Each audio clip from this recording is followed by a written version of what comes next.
Oh, he's joining now.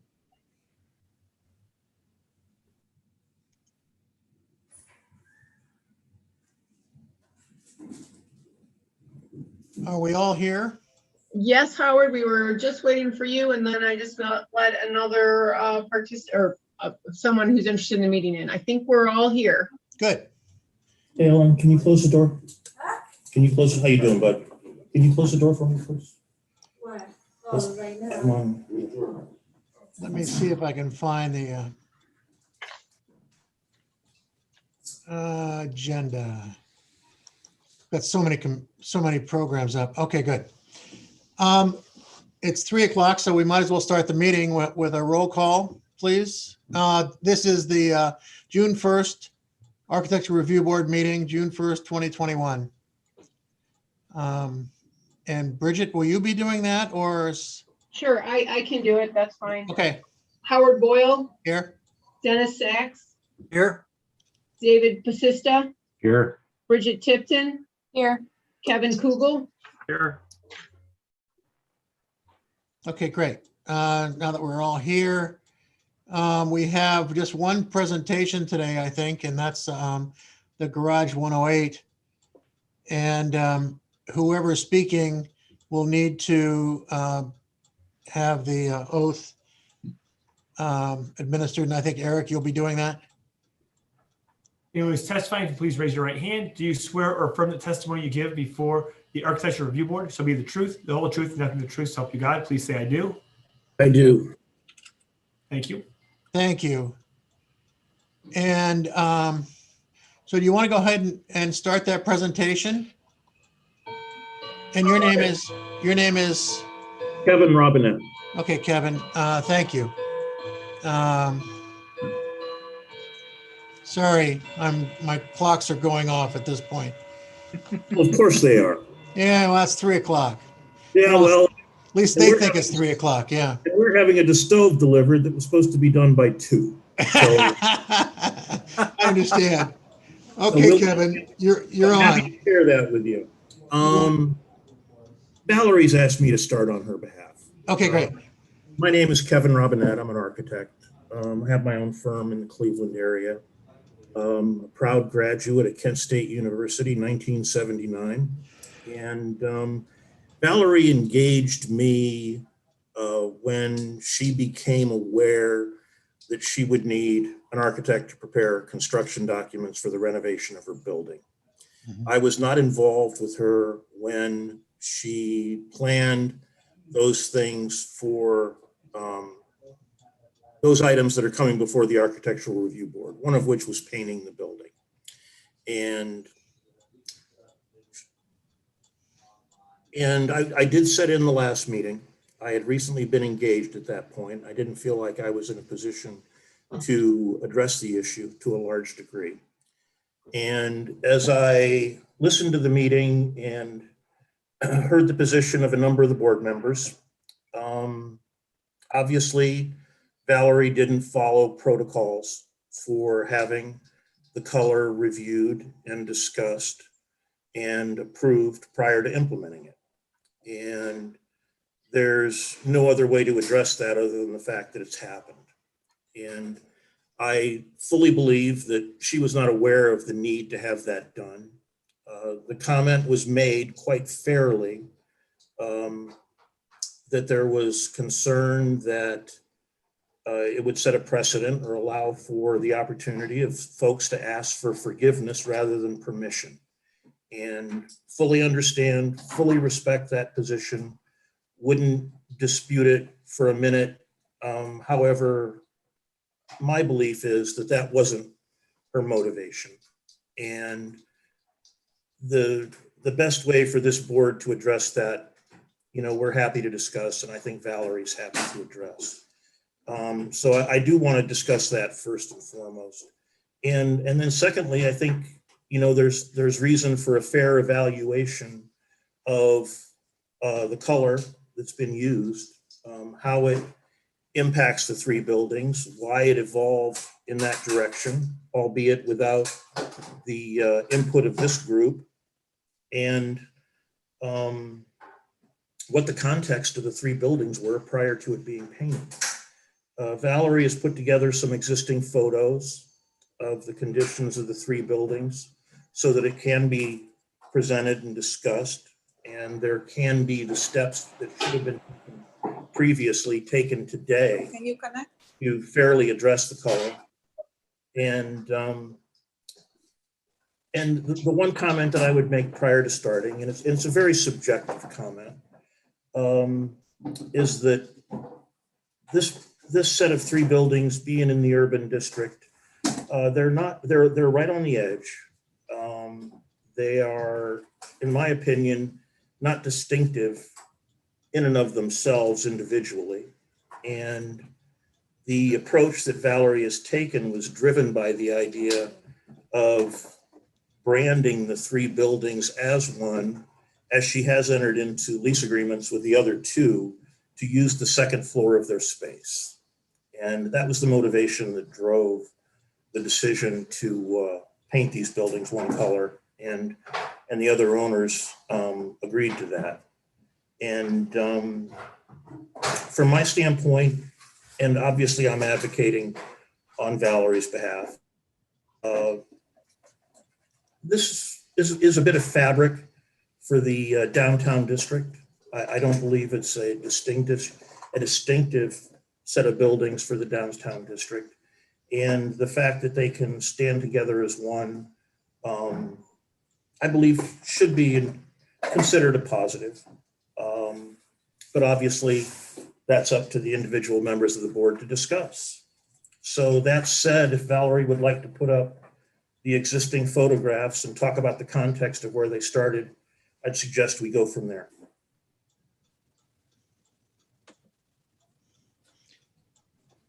Very good. Now, Valerie, did you swear in? Eric, did you swear in Valerie? You did. Okay, very good. Go ahead.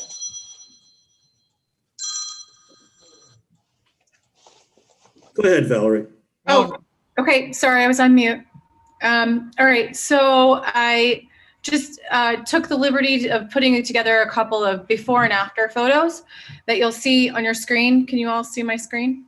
Yes. Yes. Okay, fantastic. So we're talking about West College Street and its previous view of what it looked like before I came to town. And so you can see that the previous color of the painted brick building was a multicolor red, white, and blue. In conjunction, my neighbors were in the tan to brown category and the green to light tan category.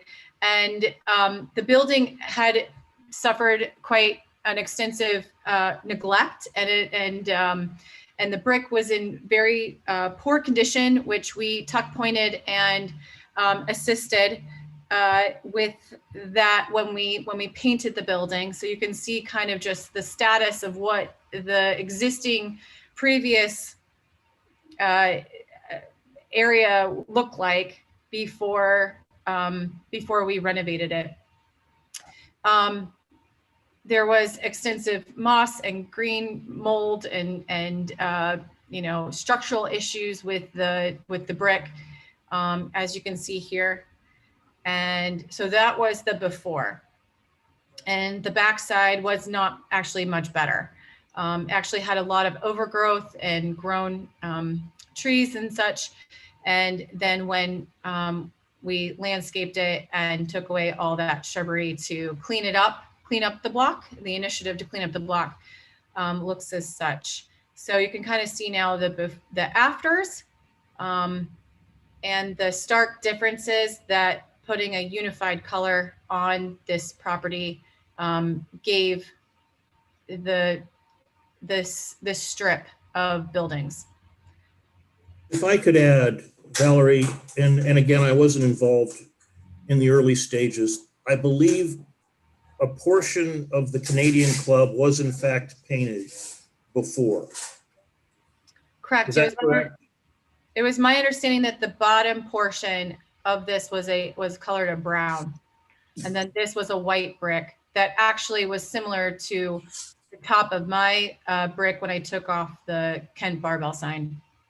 So it had similar brick at that portion. And the Karate Club building isn't brick at all. It's a combination of what looks like a metal panel and a wood veneer with battens, Yeah. as I read it. Mhm. It's, Correct. It's T111. Yeah.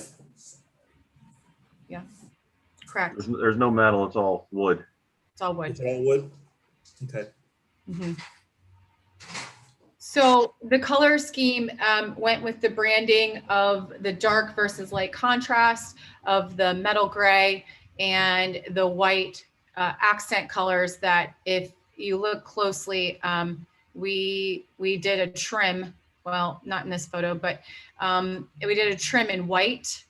So it stands out on the front and the back portion. So everything has a white trim. And the garage doors that you're proposing to use have a combination of white trim with glazing, is that correct? Yeah, correct. So if I zoom in, the garage door would be see-through, and that got approved at the last ARB meeting with a white trim. So again, the white door, the white frames in the window would eventually be done as well. And then in the back, be completely see-through. So you'll provide greater transparency at both the front and the back. Correct. And bring in natural light, which is part of the goal to illuminate and bring in natural light into this space. Okay. I have a question. Bridget Susel, what is the goal here today? What's the ask? Well, wait a second. Before we get there, why don't we let her complete her presentation? Okay. Before we do the piece, she's just done the paint part of it. Now, there's also the signage part of it. And so if we let her complete her presentation, then we can go at it at that point. I think that would be probably a little more efficient on our part. Go ahead, Valerie. Why don't you start with go ahead and do the signs. Okay, great. So because we're going with the white theme, the actual letters and the sign being white, I understood from the last meeting that that signage on the front can only be lit with actual lighting. And so therefore there's no backlight or illumination that's occurring in the actual letters on the front. And it's an appropriate size for the front. So it's just under that 30 square meters, which then leaves the back side of the building. There's a couple of options for the back side of the building. It's a little smaller, closer to the 20 square feet for that total 50 square feet. Now, I have a little bit of a challenges dealing with a white lettering because illumination behind white lettering looks like blur from any source of distance. So I gave you a couple of options to review. So this is the backlit letters, but because the letters are not dark and I'm putting a white light behind them, they would essentially blur, and this would not be my most favorite option to have to go with. The front is the same on all three options, but the back is left for discussion for different characteristics that we can review. And then, so what I'm really asking for is my option 3, where I can put this on a track and make the letters float on the building in those white letters. So the track would be the same color as the building. And then the back would be lightly illuminated with a low caliber light to give the area on the backside a floating but glow to it, so the letters stand out. Where does that light come from? It is on the inside of the letter. Okay. But it's a lower caliber of the light, so it's not blaring bright or any kind of thing like that. It's just literally letting the letters float, so it doesn't need any kind of exterior light to cover it. The front is completely without any lighting or any see-through component. It's just white letters that are block letters and have a component of floating. And the only way to make it really floating is to put it on a track. I could put it on a sign back, but then you will see the difference of the brick, the sign back, and the letters. And so that is, I'm only presenting all three options so we can make a decision today due to the fact that I removed the existing signs. And because I was getting so many calls about the barbell gym and everyone kept thinking the barbell gym was still there. And due to renovating it, wanted to update the sign to begin that branding process. So. Okay. Very good. Is that your presentation at this point? Yes, and I'm happy to Okay. highlight other points as you talk about it if you want to see more photos. Okay, very good. Then we'll want to hear from everybody. I just wanted, you can say what you want about the fact that you sort of jumped the gun by painting it before we got a chance to see it. But one thing about that is we get a chance to see it before we make a decision. And I have to tell you, I think, of course, the window treatment was approved last time, and I think you've accepted the fact that the sign on the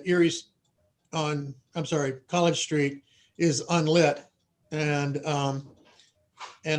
as long as it fits within the category, the size category, and I think the administration would determine that. I don't have a problem with that sign.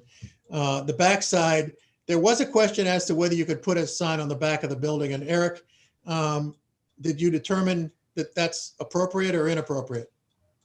I can speak to that, Howard. In the packet was actually a copy of the invoice they had for the removal of the old signs, which was done April 19th. So they fall within the 180 days. Okay, good. So it's still considered a non-conforming use for the two signs. So if the two signs were approved today and they went forward with the installation before 180 days from April 19th, they would be okay with the two. Okay, and so as far as all three of those, I think are internally lit, and I think we had talked about that last week or last month, that on the back side of the building, an internally lit sign would not be objectionable, I think. And so I know it's not objectionable to me, but because as you say, it's on the edge of the district, and it's also across the street from a Walgreens that has internally lit signs. So Right. I don't really have an issue with that. But and as far as the painting is concerned, I've come around to the point that I don't necessarily think that color is objectionable for the building, and I certainly don't. I certainly agree that I don't know that there's anything you could have done to the Kent Karate building that could have made it look better. So your color certainly didn't deteriorate from it. It is still, there is a building under there. We just don't have any idea what it is. And I guess my memory doesn't go back far enough to remember what it used to look like. As far as the Kent Canadian Club building, it disturbs me that we've painted that building only because it was still in its original brick color. It was a yellow brick. And as you say, it was the same brick as what was in the other building. Of course, the other building had been painted before. So, but it disturbs me that we've painted the building that actually has some architectural detail and tried to make it all look like one building. When in several projects we've had downtown, we've specifically, especially on Erie Street, we've been very careful to make sure, and also North Water Street or South Water Street, to make sure that the buildings look like they are separate buildings, and that they do have architectural character in each one. And I think we've destroyed that by painting it all one color. And I can certainly understand that you're trying to clean up the area. It's not necessarily the most attractive part of downtown Kent, but it is in the historic district. And so it is something that we have to look at. And from a historical standpoint, I would have preferred seeing the Canadian Club building just cleaned and left the way it was. But those are my comments. And Kevin, you want to jump in now with? I don't disagree with anything that Howard said. I guess, first of all, I'd just like to say, thank you for cleaning up these three buildings. They needed cleaned up and restoration, and I'm glad you're occupying them, and I support your use. First of all, what Howard just said, I agree with. There's three separate buildings here, and I'm not going to refer to these as the building, the gray building. There are three buildings, plural, and what we are charged with is reviewing the aesthetics of this, and there's three sets of patterns, there's three sets of massing, there's three individual entities here, and I think that my opinion is that they need to be treated as such. Whatever color it is, if you were to paint all three buildings the same color, just that goes against everything that I think that we're trying to do here. That's the main thing. And then the current color, the dark gray that they are now, if you were to come to us and propose that as a color for any one of these buildings, I don't think I would be in favor of that. Again, at the last meeting, you talked about getting the Remax building involved, and if there's a proposal to paint that brick, I'm just going to vehemently oppose that. I don't want to see that masonry be painted on the front side of it. And if the sides, the left and the right sides are, they're kind of beat up, and if there's going to be some maintenance involved and repainting them, then that would be great because they're already painted. That's the gist of my opinion. Okay. Who else? Dennis? I got to kind of agree with you, Howard, as far as the Canadian Club. I would have preferred to see that remain as it was and just cleaned up. The color, I sat at the traffic light there the other day and looked at that, and the color is kind of a bluish gray to my eye. And further down South Water Street, the florist shop has a color that's very similar to that, and so does the McDonald's. Yeah. It's not a whole building, but it is similar colors on portions of the buildings. Yes. Bridget. Bridget Yeah. Gifton. Yeah, I'm sorry. Yeah. I mean, I was in favor of this last month, so I don't see any issue with the color this month. I still maintain that it's a massive improvement, particularly to the two buildings on either end of the trio. And I think too, Dennis, the hotel is the same color or very close to the color that this has been painted. And I also had reflected on the fact that this is kind of like a post-rationalization, and even just in my short time on the board, we've retroactively approved a few other projects. The Historical Society sign comes to mind. And I think the pub project recently had something approved after the fact. So not that we should make a habit of it, which was Kevin's comment last month, but it's not unprecedented to retroactively approve something.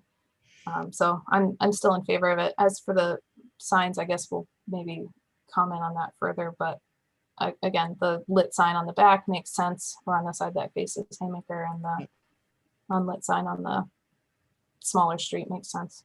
Thank you. Dave, I know you're out there.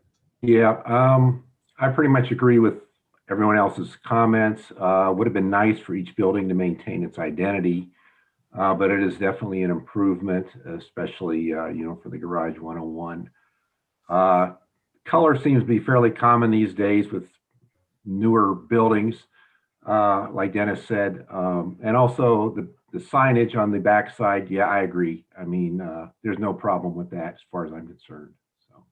Do we have a preference 1, 2, and 3, or I didn't really see anything, whatever they think is appropriate on those three proposals. I didn't have a problem with any one of those. For the motion and administratively, it would be good if the board could identify a specific option. She presented 3 very clearly. If we could have clarity on that certificate of appropriateness as far as option 1, option 2, or option 3, I think the applicant would like that as well. Just helps to clarify for all parties. Does the applicant have a preference? Yeah, what's the preference of the applicant? Yes, hi. So I would actually prefer option 3, that is on the track instead of on a board or some kind of Okay. metal material that would be painted, and that the front be unilluminated and the back be allowed to have lights in it, since it's that white. So that would be option 3. Option 3. Okay. So then obviously we have no problem with the color at this point.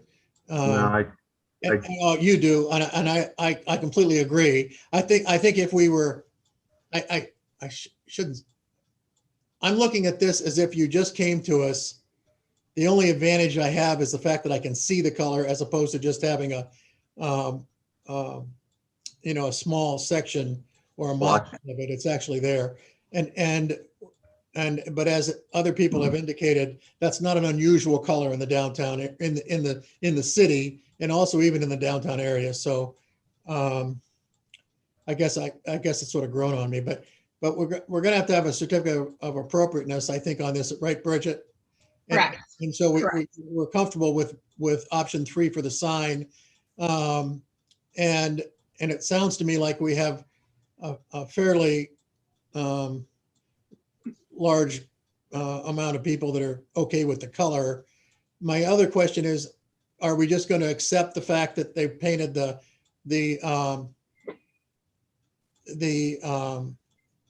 Canadian Club, or are we going to request that they do something different to that? And I'm just throwing it out. I mean, I don't, one thing, are we just reviewing the signs today, or are we also including the fact that 3 buildings are now all one color? Yes, we're looking at the signs and the color. Yes. So an option would be just let it go the way it is, and take option 3 for the sign and do a certificate of appropriateness that way, or we accept the colors of building number 1 and building number 3, and we look at building number 2 and ask them to review that in light of the historic architectural detail of the building and replace it. Excuse me, Chair, just to clarify too, in the packet, there was a resolution from the Canadian Club assigning their agreement to allow the party. So I just wanted to clarify. We know she's representing all of them. She can speak for everybody. Yeah, we understand that. She's representing also the karate building. She is not, however, I don't think, representing the last building that she's talked about possibly doing something. And if you were doing something to that building, you'd have to come back to us. Yeah. So just to clarify, I was simply trying to educate my entire block after learning that the Architecture Review Board, there's a little bit of a disconnect, just so you're aware, from building owners to the Architecture Review Board and what the committee is in charge of. And so because I learned this after the fact, I shared that with the building owner of the Remax building so they could do it appropriately, because we had tried to network together on multiple different projects. So, well, you have to remember that they have been in front of us before within the last year, because they changed their sign. So they're aware of what the Architectural Review Board does. So it's a different owner from the renter in the building. So that's why I'm just clarifying that there was multiple people involved. And in fact, I believe Scott McPherson is on the call from the Canadian Club here to speak to his building. Are you speaking for him, or? So there's somebody here on there from? Yeah, he's on the call right now. Okay, has he been sworn in? Yes. Okay. Go ahead. If you. Hi, my name's Scott. I'm one of the trustees at the Canadian Club. And first, we'd like to apologize. We were unaware that, this sort of approval needed to be done prior to painting. I think everything has been said. as far as the color and we basically did it because it's the first time in my 15 years there that we've had anybody in that building that's aesthetically cared about the property. It's been some crazy colors over the years. So we were just trying to participate and improve the block as well. If this happened during when we were shut down, so financially it was a burden on us then. Same as the roof, we replaced the roof because the neighbor was doing it, and we want to be there. We've been there since 1936. We certainly don't want to ruffle any feathers, but it certainly would be a burden to have to repaint, or I don't know if you could remove paint to restore. I don't know how that would work, but so again, the entire Canadian Club board, apologizes for not knowing, not being aware of the rules. Okay, very good. Thank you. Would anyone like to offer a certificate of appropriateness? I would like to make a motion for a certificate of appropriateness for the color of all 3 buildings and option 3 for the sign. And the color would be the color that it is? Yep, In option 3? as presented. Okay, is there a second to that? I'll second that. Okay. Any discussion?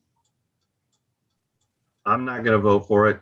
I can't see Okay, taking all 3 of those buildings and making them one visual entity.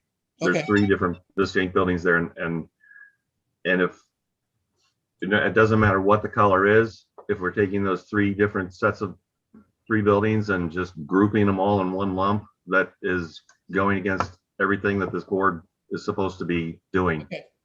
I completely understand. Maybe we should do this vote individually.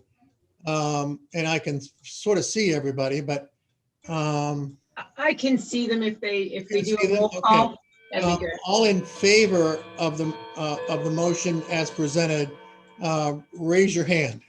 Will that work? Yeah, that's good. There's 1, 2, 3. Okay. Opposed, I think it would just be Kevin and I. Okay. So it passes 3-2. All right. Valerie, does that work for you? Yes, thank you for the opportunity just Okay, very to good. explain, what transpired. I mean, essentially, I'm trying to brand an entire business throughout all 3 buildings. And so having my building neighbors, as participants was very important to that branding. And, just trying to bridge the gap between business owners and the city to make that a more fluid conversation. And that is where the Remax building came into play, because they are literally down the street, We like understand. on our same block. Yeah. Very good. Thank you. Well, thank you for presenting that to us. And the next thing we have are meeting summaries. April 6th, the meeting summary for April 6th, 2021. That was included in your packet. Would there be a motion to approve it as presented? I'll motion to approve the minutes as presented. Is there a second? Second. All in favor, signify by saying aye. Aye. Aye. Opposed? Okay, very good. Now, we also have a meeting review for May 4th, 2021, a meeting summary. Is there a motion to approve that it was presented?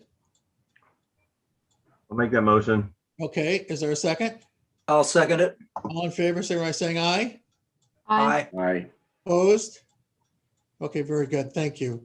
And Eric, I think you're going to talk to us about what council is going to be discussing tomorrow night as draft language for change to the powers and duties of the Architecture Review Board. Is that correct? Yes. It'll be a joint discussion. A joint discussion with whom? I will be chiming in as well. Oh, okay. I was actually present at the council meeting when the directive came down. And then Eric and I worked together on the proposed draft language. So just to present for the members of the Architecture Review Board on March 17th, the first discussion with council of the entire zoning code was addressed. And through that process, council made a motion to move back to committee 2 issues of the 220 pages in the code. One was dealing with the height for solar energy. And the second issue that relates to the Architectural Review Board was to bring back proposed language addressing public art and exterior color to the council as far as removing that or making those as an exception to the Architectural Review Board's responsibilities.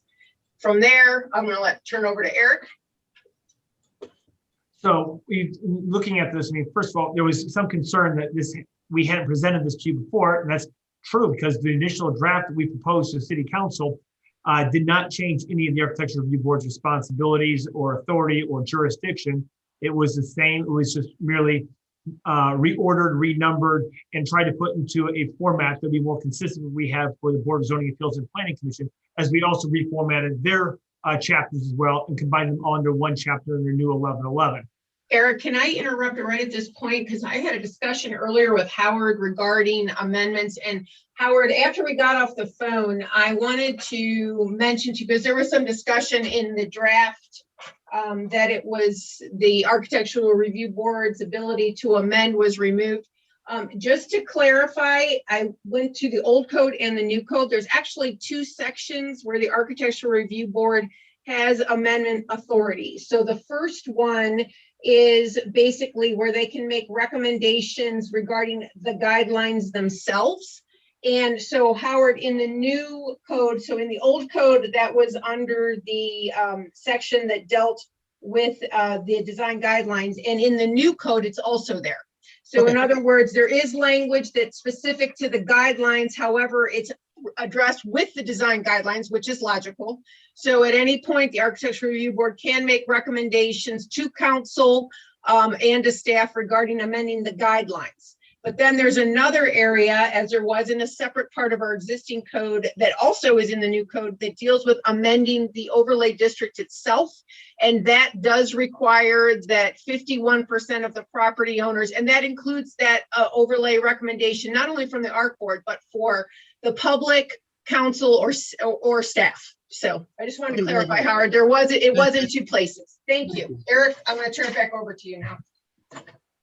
So anyhow, as Bridget explained, we had directives from council with respect to public art. We tried to figure out a way that would both be in keeping with consistent with what council wanted, as well as with the previous powers of the Architectural Review Board. This is the language that we came up with, and I believe that was in your package.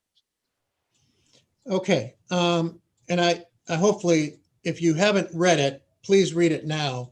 But my concern with it, both issues, and I know that nobody cares what we think. I mean, this is council decision, and Bridget has been kind enough to say that she would take our comments back to council, even though I don't think she's required to do that. But I think that's appropriate. And I would also encourage you guys and lady, if you're concerned about this, as I am, you need to contact council people, because I've talked to several so far and they had no idea this was going on. In fact, of course, I run into that a lot with council when it comes to something like this.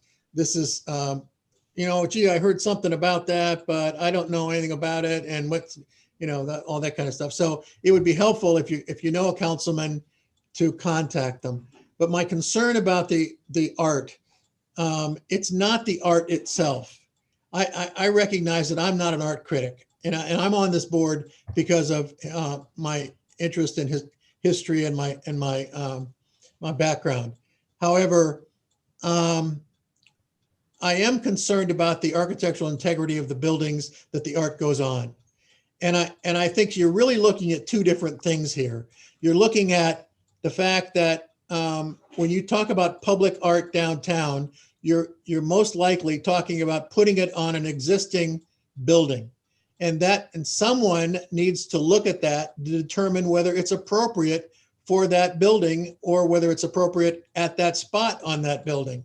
And that would be effectively, if there was an arts council in this city, a public arts council, to review the art itself, I would be fine with that, after we at least determined where it should go. You know, it would be inappropriate, I think, to put a sign across the front of the train station.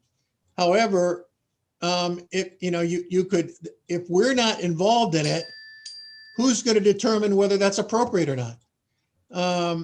So I think we still have a place, even though if there is an arts council, and the council people I've talked to said, boy, that's a great idea. Okay. So, but I think there are plenty of people in this city that could sit on a public arts council and be very beneficial to that purpose. And I would not have a problem with that at all. So that, I guess that's where I land on the first part. The second part, when it comes to color and brick color, I don't know what the deal is here. I mean, I don't know how you can separate the integrity of the building without commenting on the color of the building or the color of the brick of the building. I think those are two things that are so integral in the fabric of the building that if you take that away from us, why don't we just get rid of the architecture review board? I mean, if you don't care enough to care about what it looks like, what are we doing this for? I recognize the fact that some of these decisions that we make are not popular, but somebody's got to make them. The city council want to make them? I mean, do they want to, somebody comes in and paints one of these old buildings pink. Is that okay? I mean, it's just, we don't have a color palette in this town. Architects don't like color palettes. They want to have the freedom to do what they want. And they'd much rather try to convince an architecture review board of the appropriate color of a building, as opposed to going to a palette and saying, I've got 6 colors I can use. I understand that. But so anyway, that's Bridget and I talked about this earlier. And I feel strongly about this. I don't know what we should do. I mean, I recognize the fact that probably people have said, I don't think that they're giving me a hard time about the sign I want to put on the side of my building. Okay. And what do they know about art? Well, there's probably some truth to that. But when it comes to where it's placed on the building, I think that is an issue that we should address. The other factor is, when it comes to color, I don't think you can separate the color of a building being reviewed from the complete review. I think that's short-sighted. I don't think council really wants to do that. And I would like, hopefully, that we get that through to them. So let's hear from other people. Am I out of the range here? Or am I, what? No, you're right, Howard. You can't, the color of the brick and the block and all the other materials we're building are integral with the aesthetics of it. You can't just separate those out and leave it go. I mean, I agree. I mean, you look at some of the brick buildings we're building down here. They're actually, they're moving through different colors of brick to try to make this all happen. Well, so how do we address that if we're not allowed to address color? Yeah. Dave, you had a comment? No, I agree with you. If we can't review and provide our input for those items, why are we here? Why are we here? Yeah. That just happened. Yeah. Well. Yeah. Well, what you're describing just happened. Yeah. What was the point of us being here? What was the point of that previous review? That just happened. Yeah. And we had an opportunity, and the board had an opportunity to have its input, and it wasn't taken advantage of. Well, I don't understand that. I still think that, the fact that it was a split decision tells a story. I mean, this is not something that is completely appropriate. But Bridget, what do you have to say about that? Yeah, I think the public art, I have some opinions on, just that we've seen a few things come before this board, and it was difficult to approve it or not approve it with clear rationale, just because the architectural guidelines don't really apply to public art. So I would love to see that not necessarily come to us. I mean, like you said, there are people who are suited for review of that. I tend to agree that the general location, I agree that I would hate to see the train station just get a mural on it, even for the sake of public art. So I do agree with that. I think that that's a really important distinction between location and content. And I don't know if that burdens the process to the point that it would inhibit public art. I'm in favor of public art in general. And the locations that we have seen have been proposed in really appropriate locations so far, sides of buildings, backs, alleyways, which is a perfect place for them. That's not to say, I guess, that every person who would come would be making that same proposal in a place that is, in my opinion, acceptable. Right. So I think that is an important distinction. I have found the meetings where we're reviewing public art to be pretty frustrating because what can we really say apart from just opinion? So I would really love to see that be managed better by, people who've agreed to reviewing art or otherwise. So in that case, I think I agree with you. Boy, that's a strange thing, isn't it? I know, I'm laughing like, wait a second. Bridget, before you go on, can I ask a question on that topic? So I'm trying to write furiously to get all your opinions, but if there was language that Eric and I were to look at or discuss with council where the content itself is looked at by an outside public arts facility, and we specify that the locations need to be limited to kind of like what we do already in our zoning code with like no parking in the front or side yards. Could we do something like that where it's on, the building, like staff can verify or bring it to the ARB, we would not allow on the front of a facade? I mean, the last thing I want to do is if it's like on an alley, on a sidewall, it's not a historic building, is make an applicant wait then because they're gonna have to go through 2 boards. Some applicants find multiple boards to be onerous. So that's what my concern would be. Yeah, would be that having to come here just that we can say, yes, that's an unimportant wall. Just right. seems. Yeah, I think staff should be able to indicate. I mean, Bridget, you should know whether it's going to be a building that would be questionable. I would put a side wall facing an alley. It would not be, or obviously the rear of a building. So we could look at something like that, Eric. Right. You and I could. He's writing too, so we could do that. And obviously, check if a building was historically designated under like our local COG. Then it would have to come back. So maybe we'll take a stab at crafting some language there for limiting the locations to those that would not be historically so significant. Right. That's going to be very tough, and it's just there's so much opinion involved there. I mean, good luck with that. And how about the color? Are you clear about how we feel about the color? The colors. Bridget didn't speak to that, and I'd like to hear her comments on that. But I do have the other comments. Yes, basically, you cannot separate the color from the aesthetics of the building itself. Is the gist of what I got from everyone else. I mean, that's a quick summary, but just did that.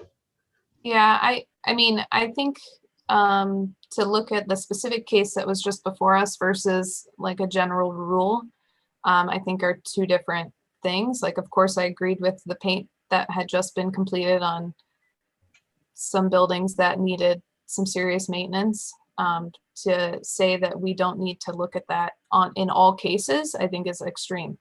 My point of view on the previous case had a lot to do with the fact of, of course, it was an error that it happened ahead of time, but to ask someone to do it again, it just seems not like something I feel I can do.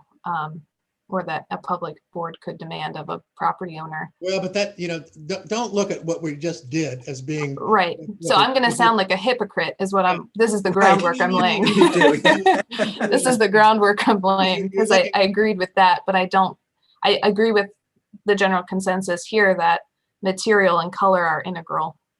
Yeah. In general. It just happened that what we looked at was some buildings that needed love. And I think the paint helped significantly. Yeah. And would probably have, this is no secret to anyone, would have approved it if it had come that way anyway, or, been in favor of it. So in that way, maybe I'm not a hypocrite, but I agree that to remove the exterior paint color, siding color, brick color from the jurisdiction of this board would make what I think is already very difficult to enforce guidelines. The guidelines that we have are very difficult to enforce as they stand. To remove this really, and I have had questions about what we're doing here anyway, because it is so difficult to enforce from the guidelines that we have. But to remove the color would just, what would we be doing? When the color is tied to material. I mean, brick, of course, has an integral color. Well, that's what I was going to ask. Is there certain parameters, like if council asks tomorrow, like a new build? Obviously, a new build is completely different than the case that was today, where they painted over an existing paint. I guess there's all kinds of. Not on all three buildings. On all three buildings, they didn't paint over existing paint. Just for clarification. I am using, for example, if a building is painted, then them changing the paint versus a new build and presenting a material for that. Is there something that the board wants that it's no matter what color always goes back? Bridget, I don't think you can sweeten this one up. I mean, I think this is very specific. If you take color out of the fabric of the building, you're completely eliminating what we're doing here. You just can't separate it. I agree to a point. I mean, in the issue of maintenance, if something is already painted and they have to get approval to do general maintenance on their building, which might include a color change. I think they have the ability to do general maintenance. Yeah. That's what it looks Including like. a color change or just maintenance on an Color existing change color? is not included. Not a color change, but the And same there's color. no reason, if you're just doing general maintenance, you don't have to change the color. You don't have to, They are but you totally could different. Yeah. use that opportunity. So Bridget, do you have enough? I think so. I mean, I think I have the overall understanding of the board. So I will present, and as a reminder, everyone can ask the clerk of council to be added to the Zoom meeting so that you can speak during the public comment period tomorrow at the committee discussion for council. Council meeting starts at 7. This is, I'm not sure what item it is on the agenda, it's second or third. So if you wanted to speak to council through the Zoom meeting, please contact Amy Wilkins, our clerk of council, and you can be added to that public comment period. Okay, very good. I have one question in the paragraph H, paragraph and then 1 and then B, and it talks about the Architecture Review Board can make recommendations to the Planning Commission for proposed conditions. I mean, we've done that, and I think we've discussed several times that, okay, well, we made our recommendation and they didn't listen. And is there something on the other end that says maybe they should consider what we're proposing or what our recommendation is? Well, that is for outside of the overlay district. Within the overlay district, a certificate of appropriateness is still required from the Architectural Review Board. Correct. So outside of the overlay district, when we are just propose a recommendation, is there something on the other end of that discussion that says, okay, the Planning Commission has some sort of duty or charge to maybe consider our recommendation? No. Well, they do discuss it, and it is included in the staff report at a meeting. Whether or not they choose to listen or choose to support that recommendation is at the purview of the Planning Commission at that meeting, but it is referenced in the staff report. Yeah, over the years, there have been Planning Commission members who have been very concerned about the opinion of the Architecture Review Board. That doesn't happen to be the case now. They just don't look. I mean, they criticized when we said to the one guy about the brick, could you redden it up a little bit? They thought we were being overly aggressive. So, and there was a time when Mrs. Liskey was there she'd have changed the damn color right on the spot. So, you know, it's just a different feeling of the group, and what we have now, this is the group we have to deal with. And then just one other minor thing on, what is this? So paragraph 3C, any structures, exterior, paint color, siding. I think if you would just change that to the word finishes, exterior finishes, then it encapsulates color, paint, siding. No, wait a second. These are the things that are being eliminated. You don't The- want it, you know, we just went over this whole thing, Kevin. Yeah, That has they're indicating on this, these are exempt from the architecture review board even looking Right. at. See, we B just. and C were specifically driven by council's Yeah. request for new language. Right. These are the things they don't want us to look at, because obviously Yeah. somebody complained about the color of their building. And so. Can one we of the just council eliminate members- line C period, right? Line C, well, yeah, we would not, we're disagreeing with that. And that's Right. what we just been talking to Bridget about. And I think we've all agreed on that. Right.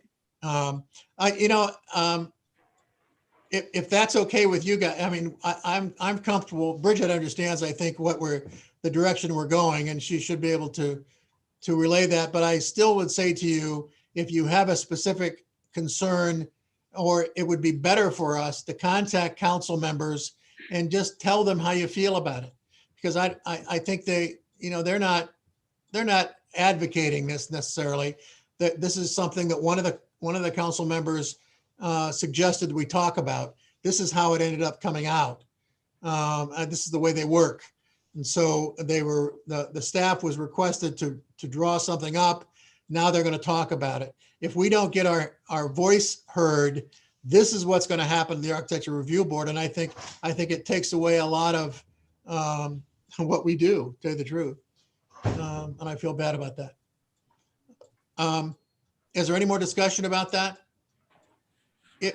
If not, we've reached the end of our meeting, but I do, and I talked to Bridget about this earlier. There have been changes in the way we operate, and a lot of it is nothing more than just a re-rifling of how it's done. As far as we went to what are we now, 11114-4, and I think so. Some of the things have changed as to what the architecture review board is governed by. I don't necessarily think there's any substantial change, but I think it's appropriate to have Eric at least go over the duties of the architecture review board as it is going to be, and also maybe comment on what changes were made to get to where we are. I think that would be, and maybe he could do that at our next meeting. And I'm not talking about an extensive review, but something that I know I like the red line type concept. Whatever you've changed on the new one, maybe that would be how we do it. We would just go to the new 11114 and just indicate these are changes that were made. Is that reasonable? Well, we'd have to actually bring you the two old chapters from the existing zoning code and then show you how that's been organized in the new chapter. Again, the duties, responsibilities were not changed unless, of course, council authorizes this change that you see before you. Right. But it was the format. We put all three boards under one chapter. So Eric and I can look at that and figure out how to succinctly show you. But again, the duties and responsibilities were not altered and will only be if council approves this B and C that are currently in the draft. Okay, but I think it would be good for us to review what our charge is and where we go from here. We Would can that be take the okay? old chapters and then show it, and at the end of each paragraph of the old chapter, say, this is where it appears in the new chapter. Okay, If it's a red line, it would all be messy. okay. Any way you want to do it, Eric, we'll accept it. Yeah, I appreciate that. So if we could put that on the agenda for next month, I'd appreciate that. If we don't have any cases next month, do you still want to have a meeting just for this? We're fine with that. No, let's have the meeting, because we're not going to change anything. This is informational for the board. So Okay. we can do it at the next scheduled meeting, next meeting that we have. Okay, next schedule. We may have a meeting. I don't know yet. Yeah, but I okay, just want to very verify. Okay, thank Not you. a problem, yeah. Anything else for the good of the board? If not, motion to adjourn would be appropriate. I'll make a motion to adjourn. Is there a second? Second? All in favor, signify by saying aye. Aye. Aye. Opposed? Thank you. Thank you. Bye, everybody. Bye-bye.